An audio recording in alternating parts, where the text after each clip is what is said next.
Taigi laba diena visiems. Šiandien turim 79 užsiėmimą. Praeitą kartą pradėjome kalbėti apie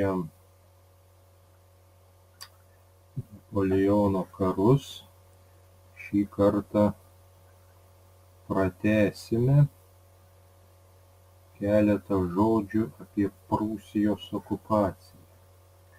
Taigi Prūsijos valdžia nerimavo dėl Napoleono veiklos Vokietijos žemėse.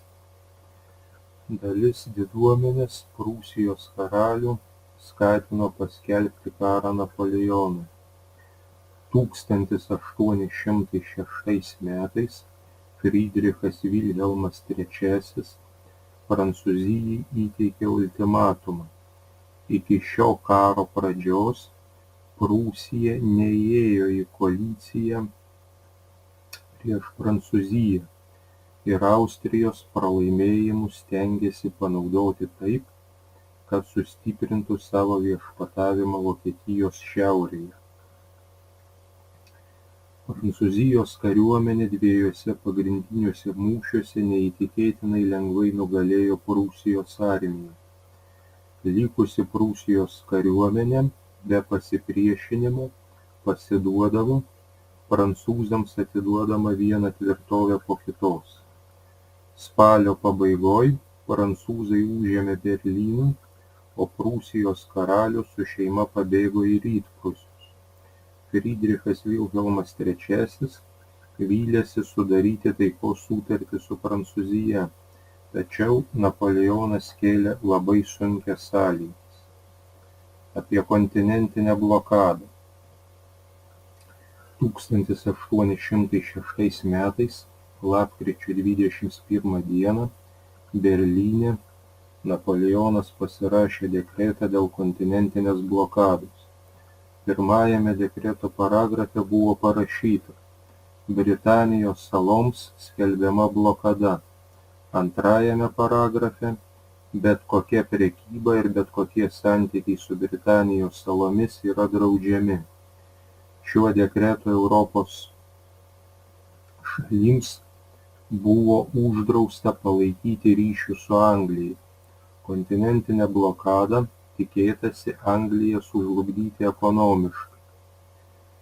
Napoleonas įsakė Prancūzijai priklausančiose šalyse suimti visus anglus, konfiskuoti jų prekes bei kitokį turtą. Už dekreto pažeidimą, kontrabandą angliškomis prekėmis buvo griežtai baudžiama. Napoleonas taip pat įsakė užimti visus Hansos sąjungos uostus. Nuo šiol Hansos uostuose šeimininkavo prancūzų muitininkai, kurie prižiūrėjo, kad anglų prekės nepatektų į žemyną. Kontinentinė blokada buvo žalinga ne tik Anglijai, bet ir visoms žemyno šalims. Europos valstybėms buvo reikalingi anglų gaminiai, o daugelis šalių norėjo išvežti savo prekes į Angliją ir jos kolonijas. Prancūzijai kontinentinė blokada atvėrė visos Europos rinką, tačiau jos pramonės gaminiai buvo brangesni negu anglų. Kontinentinė blokada galėjo būti sėkminga tik tuomet, jeigu ją būtų palaikiusios visos valstybės. Todėl Napoleonas nusprendė tęsti karą žemyne ir visas Europos šalis priversti vykdyti kontinentinę blokadą. Apie Tilžės taiką. Napoleono pergalės prieš Austriją ir Prūsiją ypač baugino Rusiją. Pirma, Prancūzijos sienos artėjo prie Rusijos. Antra, Lenkų atstovai kvietė Napoleoną atkurti Lenkijos valstybingumą. Trečia, manyta, kad Napoleonas sieks Rusijos prisijungimo prie kontinentinės blokados. Šios priežastys paskatino Rusiją tęsti karą prieš Prancūziją. Lapkričio mėnesį Napoleono vadovaujama kariuomenė įžengė į Lenkų žemes. Lenkai prancūzus pasitiko džiaugsmingai, nes tikėjosi, kad Napoleonas padės susigrąžinti valstybingumą. Lemiami mūšiai su Rusijos kariuomene įvyko 1807 metais Rytprūsiuose. Rusijos kariuomeniai, patyrus didžiulių nuostolių, caras Aleksandras sutiko sudaryti paliaubas ir pradėti taikos derybas.